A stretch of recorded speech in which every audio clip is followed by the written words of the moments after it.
वक्त तकरीबन पूरा पाकिस्तानी सैलाब की नज़र हो चुका है। पंजाब, केपी, गिलगित, हत्ता के सिंध भी इसका शिकार हो चुका है और इसकी वजह तो सिंपल है, क्लाइमेट चेंज। लेकिन क्लाइमेट चेंज में तो पाकिस्तान का रोल 1% से भी कम है, तो कैसे सबसे ज़्यादा सैलाब हमारे मुल्क में आ रहे हैं।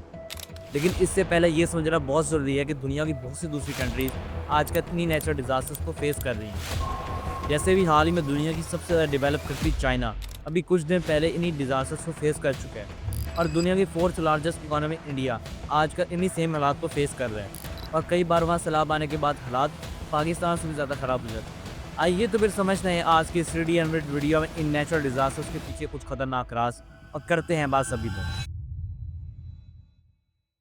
जब बारिश आता है तो पानी आता है और जब ज़्यादा बारिश आता है तो ज़्यादा पानी आता है और जब ये पाकिस्तान में आता है तो सैलाब आता है। सिर्फ 3 साल पहले 2022 में पाकिस्तान में बहुत बड़ा सैलाब आया था जिसमें करोड़ों लोग मुतासर हुए थे, लेकिन इसके बाद भी गवर्नमेंट की तरफ से कातिल खा इकदाम नहीं लिए गए और 3 साल गुजरने के बाद अभी कुछ अर्सा पहले सवात में होने वाले इंसिडेंट जिसमें पूरा खानदान सैलाब के साथ बह जाता है लेकिन कोई रेस्क्यू सर्विस नहीं दी जाती, तो सिस्टम की वीकनेस का अंदाज़ा तो इससे ही हो जाता है। लेकिन सवाल तो यही है कि सैलाब तो पहले भी आते थे तो अब ज़्यादा क्यों आ रहे हैं और तबाही भी ज़्यादा हो रही है।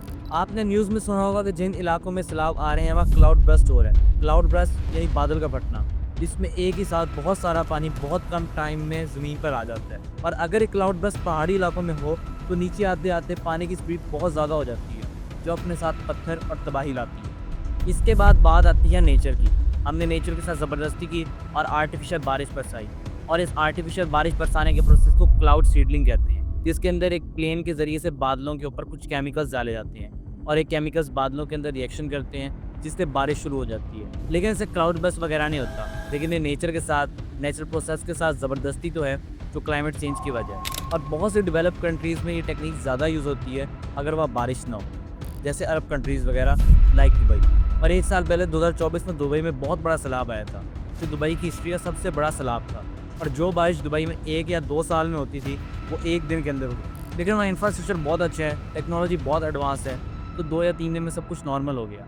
लेकिन हमारे यहाँ इंफ्रास्ट्रक्चर दूर की बात, सैलाब आने की सूरत में हाथ से सायरन बजाए जाते हैं। अब क्लाइमेट चेंज में एक और फैक्टर की बात करें तो उससे है ग्लोबल वार्मिंग। ग्लोबल वार्मिंग में अर्थ का टेम्परेचर बढ़ता रहता है और मज़े की बात पाकिस्तान का इसमें कंट्रीब्यूट 1% से भी कम है, लेकिन सबसे ज़्यादा सैलाब हमारे मुल्क में ही आ रही है। इसकी वजह यह है कि पाकिस्तान के एक तरफ है इंडिया और दूसरी तरफ है चाइना और पूरी दुनिया में सबसे ज़्यादा ग्लोबल वार्मिंग करने वाली कंट्रीज़ में ये दोनों शामिल हैं। इसके अलावा अमेरिका भी इसी का हिस्सा है।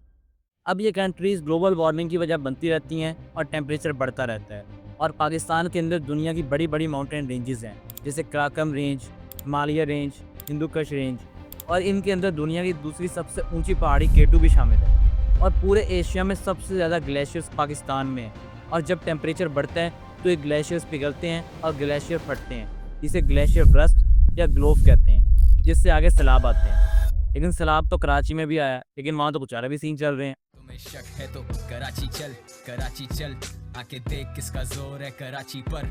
ए छोड़ कल तू आज ही चल मेरे आगे कराची ना कर शबाहुर। कराची चल आके देख किसका जोर है कराची पर। लेकिन ये सिर्फ फ़न की हद तक है। रियलिटी तो ये है कि बिजली नहीं है, ट्रांसपोर्ट ज़ीरो है, स्कूल ऑफिस बंद हैं और हालात बहुत ख़राब।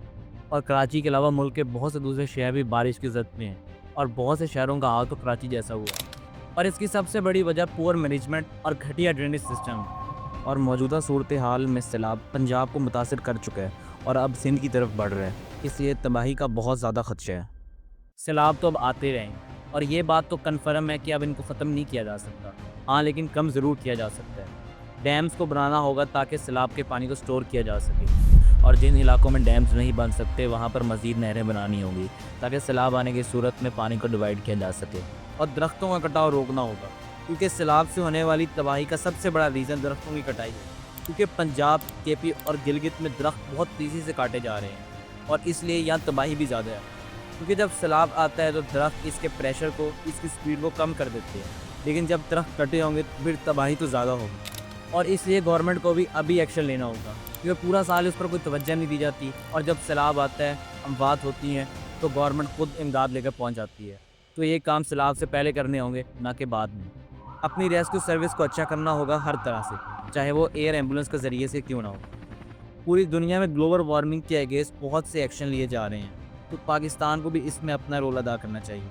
और दरख्तों को काटने वालों के खिलाफ सख्त एक्शन लेना चाहिए और लोगों में अवेयरनेस पैदा करनी होगी इन चीज़ों के बारे में और बाकी दुआ करनी होगी। लेकिन इससे पहले ये समझना होगा कि इतनी बड़ी दुनिया कैसे बनी। हालांकि ये दुनिया आज से 4.5 अरब साल पहले एक आग का गोला थी। तो इसके लिए यहाँ क्लिक करना होगा जिसमें मैंने 3D एनिमेशन की हेल्प से इस दुनिया की फॉर्मेशन से लेकर लाइफ की एग्जिस्टेंस तक को डिटेल में एक्सप्लेन की है। यहाँ क्लिक करके वो वीडियो लास्ट में देखिएगा।